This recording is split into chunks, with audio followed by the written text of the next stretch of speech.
तेरे दर पे आया हूँ तो कुछ करके जाऊंगा, झोली भर के जाऊंगा, झोली भर के जाऊंगा। कई जन्मों का पुड़िया जब इकट्ठा होता, सदगुरु का दर्शन सबसे पावन होता। कई जन्मों का पुड़िया जब इकट्ठा होता, सदगुरु का दर्शन सबसे पावन होता। कई जन्मों का जब पुण्य इकट्ठा होता है तब सदगुरु का दर्शन मिलता है, तब जीवन में सदगुरु मिलते हैं।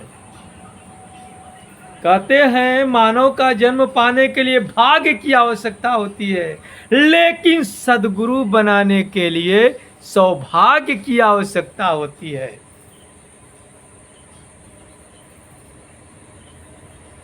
क्योंकि पाप और पुण्य दोनों से मुक्त कर देते हैं सदगुरु।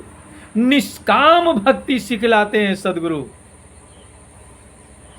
और जब तक निष्काम भक्ति को आप नहीं जानेंगे तो फिर तैयार रहिए आने और जाने के लिए, 1,84 जन्म लेने के लिए।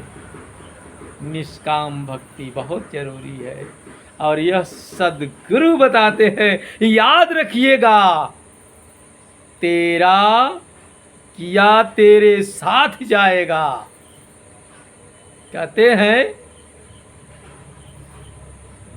यदि विश्वास नहीं है तो जाकर पता कर लो, इसी धरा पे पता कर लो। गौ माता है, जहां भी झुंड में है, सैकड़ों हजारों की संख्या में है,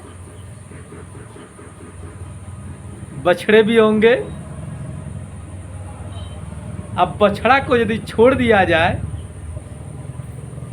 तो वो किसी और गौ माता के पास नहीं जाएगा दूध पीने के लिए, वो अपनी माँ के पास जाता है, अपनी माँ को ढूंढ ही लेता है। याद रखिएगा, मैं किस्सा और कहानी नहीं बताता, मैं जीवन की हकीकत मर्म को बताने आया हूँ, जीवन के दर्द को बताने आया हूँ।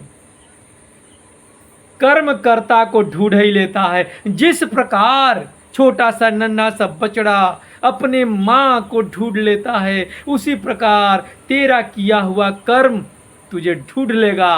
अच्छा है तो एक दिन पुण्य देगा, और बुरा है तो एक दिन तुझे भी जेल के सलाखों के भीतर कर देगा। कर्म हमेशा कर्ता को ढूंढ लेता है। सदगुरु बनाइए।